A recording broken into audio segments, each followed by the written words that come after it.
Have you ever stopped to wonder why you automatically grab your phone first thing in the morning? Or why you drive the exact same route to work every single day without even thinking about it? Well, those aren't just little quirks, they're habits. And it turns out there's a hidden science behind them. A science that can actually help us take back control.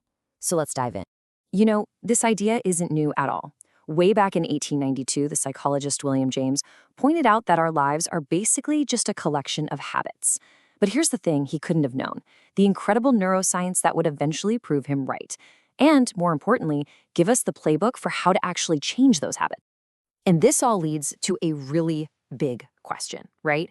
If our brains are running on autopilot for like half the day, are we just passengers? Are we stuck with our bad habits for good? Well, the answer, thankfully, is a big no. But if we're going to change our habits, we first have to understand how they actually work. Okay, so let's start with what's really going on inside our heads when we flip that switch to automatic mode. Why does our brain even bother doing this? Just think about your morning today. Did you actually decide to brush your teeth, or did your body just kind of do it? Which shoe did you put on first? What route did you drive? It's kind of wild, but researchers figure that over 40% of the things we do every day aren't real decisions at all. They're just habits. See, our brain is an efficiency machine. It loves turning routines into automatic behaviors because it saves a ton of mental energy. So how does the brain actually build these automatic routines? Well, scientists at MIT discovered this simple, elegant, three-step pattern that's at the core of every single habit. They called it the habit loop. In this really fascinating experiment, they put rats in a maze with some chocolate at the end. The first few times, the rats' brains were firing on all cylinders, sniffing around, trying to figure it out, working hard. But after a few successes, their mental activity just plummeted. Their brains had basically outsourced the job to a neurological shortcut. A habit had been born. And that experiment shows us the 3 steps perfectly. For those rats, the click sound of the gate opening was the cue. Running through the maze, that was the routine. And of course, the chocolate was the reward. Cue, routine, reward. This simple little pattern is the basic blueprint for almost every habit you and I have. So just remember, this isn't some abstract theory. It's a real, hardwired thing in our brains. This loop is the exact mechanism our brain uses to create all those automatic behaviors. But what actually powers this loop? What makes it spin? Knowing the 3 steps is one thing, but figuring out the engine that drives it, well, that's the real key to making good habits and breaking bad ones. Okay, here's a great story. 100 years ago, almost nobody brushed their teeth. Seriously. Then this advertising genius, Claude Hopkins, comes along and basically creates a national habit with Pepsodent toothpaste. He gave people a cue, that gross, filmy feeling on your teeth, and then he offered a reward, that cool, tingly feeling the minty ingredients created. Now, that tingle didn't actually make your teeth any cleaner, but it did something much more powerful. It created a craving. He literally manufactured a nationwide habit. The ads linked getting rid of that film to something everyone wanted, to look good, to have pretty teeth. And pretty soon, people started to feel like if they didn't get that tingly sensation, their teeth just weren't clean.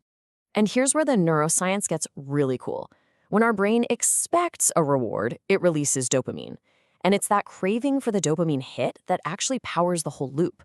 Scientists saw this with a monkey named Julio. His brain would light up with pleasure before he got his juice reward just from the anticipation. That craving, that's the real engine of habit. Okay, so we know what a habit is, and we know what drives it. Now for the most important question. How in the world do we actually change one? This is basically the instruction manual for rebuilding our own routines. This right here is the golden rule, and it is so powerful. You don't just fight a bad habit head-on, you redesign it.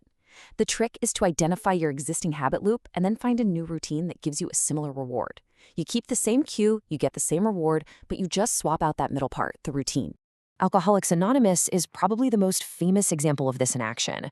The program is brilliant because it doesn't try to get rid of the cues for drinking, like stress or needing to connect with people. Instead, it offers a different routine, going to a meeting, calling a sponsor, that delivers the very same rewards: community, a sense of escape, and emotional release. All right, let's talk about a more advanced strategy. It turns out that some habits are way more important than others. They're like these massive levers that can create a whole cascade of positive changes across your entire life. They're called keystone habits. Think of them as small wins that set off a powerful ripple effect, totally remaking other patterns as they go. They build momentum, and they prove to your brain that, yeah, bigger changes are actually possible. The story of the company Alcoa is just mind-blowing. When the new CEO, Paul O'Neill, took over, he stood up in front of all these big-shot investors and didn't say a single word about profits or revenue. He only talked about one thing: worker safety. Wall Street thought he was nuts, this crazy hippie, and told everybody to sell their stock immediately. Well, they were wrong. So wrong. By focusing on that one keystone habit of safety, O'Neill forced the entire company to overhaul how it communicated and how it operated. It started a chain reaction that changed everything, and the result? Under O'Neill, Alcoa's stock price shot up by over 200%. He fixed the whole company by fixing one single habit. And you don't have to be a CEO to make this work for you. Research shows that people who start exercising regularly also start eating better and get more productive at work. People who journal what they eat start seeing patterns they never noticed before. Even something as simple as making your bed every morning is linked to better productivity and a stronger sense of well-being. These little habits just spill over into everything else.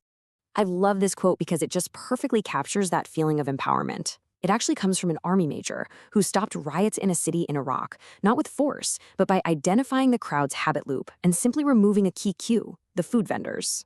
Understanding habits gives you the tools, a flashlight and a crowbar, to get in there and rebuild things. And really, that's the ultimate takeaway here. Our habits aren't our destiny. They're just patterns that were created, and so they can be recreated.